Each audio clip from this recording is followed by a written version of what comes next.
Right, welcome back to Turdtowns, the channel that shines a light on some of the lesser known places in the UK.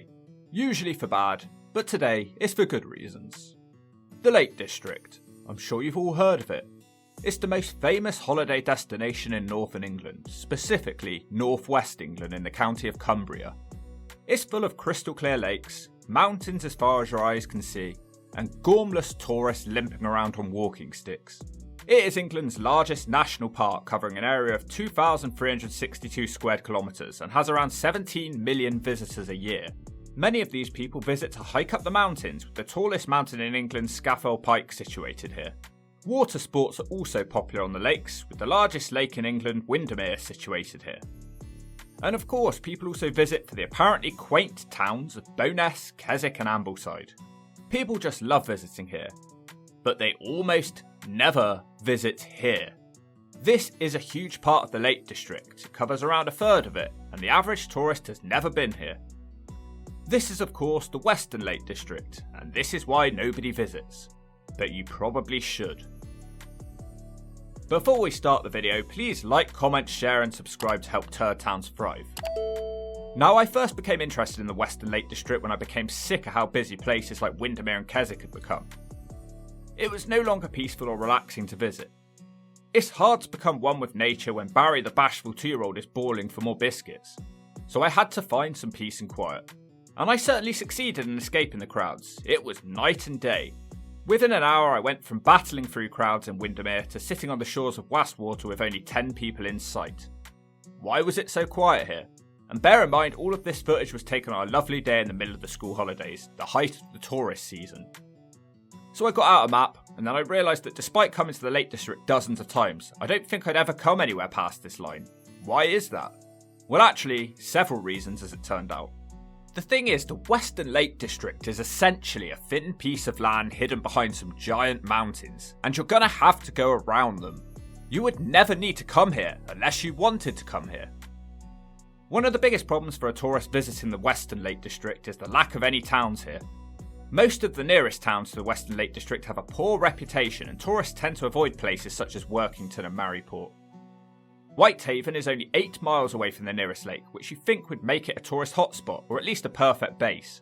But no, there's hardly any tourists here, and that's because the towns of Western Cumbria have an unfortunate reputation, and nobody wants to be here.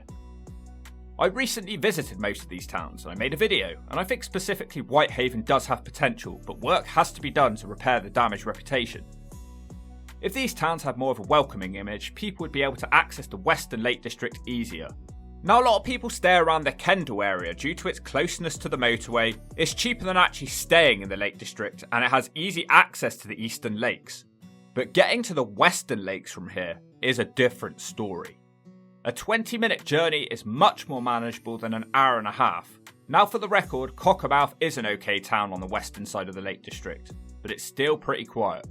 When you get to the Western Lake District, it's hard to even pick up a bottle of water, so you have to make sure you come prepared for your visit. There's nothing here. As humans, we've all gotten incredibly lazy, and unless we can pile ourselves full of food at every possible opportunity, we just can't be happy. But there are no opportunities out in the Western Lake District because there's only about 3 or 4 shops covering roughly 450 square miles. So if you haven't come prepared, you better pray you don't have some sort of emergency. And because there's a lack of towns and villages, this means that there's also a lack of accommodation. And without places to stay, there aren't any tourists. There is a couple of scattered hostels just used by walkers, but that's it. I am getting to a point in my life now where I don't particularly want to sleep in a bunk bed with Sven, the Swedish surfer, snoring below me. And I'm sure I'm not the only one who doesn't want to sleep in a dormitory. Not a single spa in the Western Lake District, and I bet that horrifies some people. And unless there's a dramatic shift in planning regulations, there won't be any new settlements here, as it's a World Heritage Site, meaning it's incredibly hard to get permission to build any new houses here. They want to protect the beauty. Yes, the Western Lake District is the kind of place you come to when you really want to get back to the great outdoors. There aren't many amenities here, but at the same time, there aren't really any rules. And I can see this being appealing to some. Unless you're a hiker, you would almost never come here. Hikers really are the only tourists that visit this part of the Lake District due to the mountains that are over here. Scafell and Scafell Pike are the 2 tallest mountains, both just shy of 1,000 metres, and hikers do go out their way to visit them. That's kind of what hikers do, isn't it? Their hobby is going out the way, so they have no trouble visiting the Western Lake District. But let's give you some perspective on just how quiet it is over here. Each year, 250,000 people climb Scafell Pike, which sounds like a lot, until you realise that Snowdonia, a mountain in Wales, receives 10 million visitors a year, and it's only 100 metres taller, so I guess size really does matter. It is the day and age now where, due to social media, there's cool places to take a photo, and Windermere is somewhere people aspire to be. Unfortunately, they don't aspire to take a photo at a deserted lake. Due to the way social media low-key runs our lives, this isn't likely to change until someone decides it's cool to be at Ennerdale. To the average Joe, this might be silly, but trust me, a lot of tourists are deeply controlled by what they see on their social media.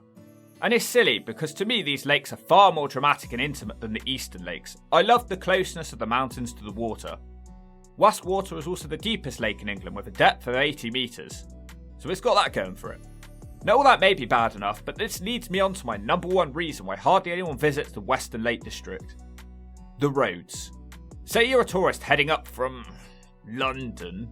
It may take you 5 hours to reach Windermere. 5 hours is about the maximum most people would want to drive in a day.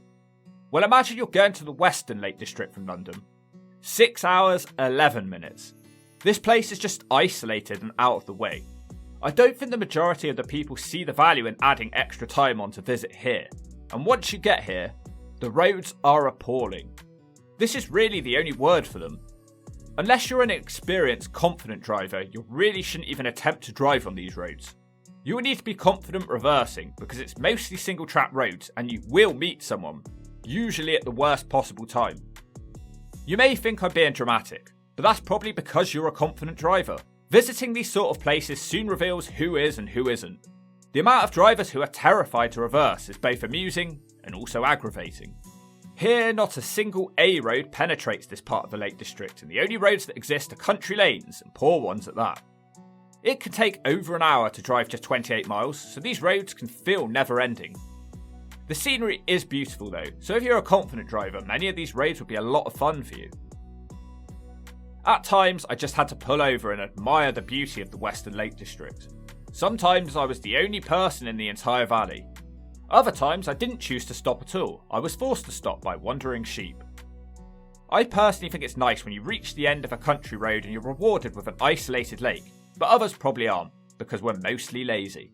So in all honesty, unless Whitehaven and Cockermouth can become fashionable, I can't see the Western Lake District ever becoming more popular. If they did, it would drag more people to that part of Cumbria, and therefore they'd visit the Western Lakes. It would be much easier and more convenient to visit them. But at the moment, it's unfortunately a bit of a chore getting here, and maybe that's for the best. Maybe we do need to have the quiet option, the place we can enjoy the lakes in peace and get back to nature. Because if this place ever does get busy, the roads will not be able to cope, and it'll be a 20-mile long traffic jam across a mountain. Let me know, would you visit this part of the Lake District, and what is your favourite lake to visit and why? I feel like this has been a strangely positive month on the channel. So up next, we're back to doing what we do best, walking round depressing Turdtowns. Can't have me being too happy, can we? Let me know which county you think Turdtowns should visit next. And if you enjoyed this video, please give it a like, comment, share and subscribe to help Turdtowns thrive.